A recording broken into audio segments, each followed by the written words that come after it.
Ready to revolutionize your communication with AI-powered calls using Vapi? Let's dive in and create an AI call using Vapi. First, navigate to your Vapi dashboard and click on the Create Call button. This will initiate the call configuration process. Now, it's all about designing your AI voice. Go to the call flow section here.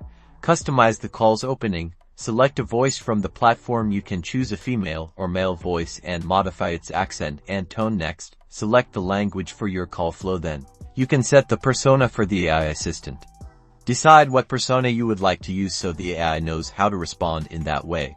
Build your conversation in the call flow editor. Drag and drop the flow elements to guide the conversation. Define how your AI answers and what options are available for the caller. You can design various paths and responses based on caller input. Next, let's configure how your AI call will be sent. Set the recipient by uploading a list. Finalize the number and the other details. Also review your setup. Once satisfied, click the Start Call button.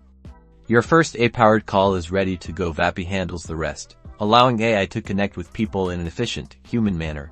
That's it. You have created your AI call with Vapi. Now you may review results that were captured and keep track of your progress with Vapi. You're not only streamlining communication, but also enhancing engagement with AI.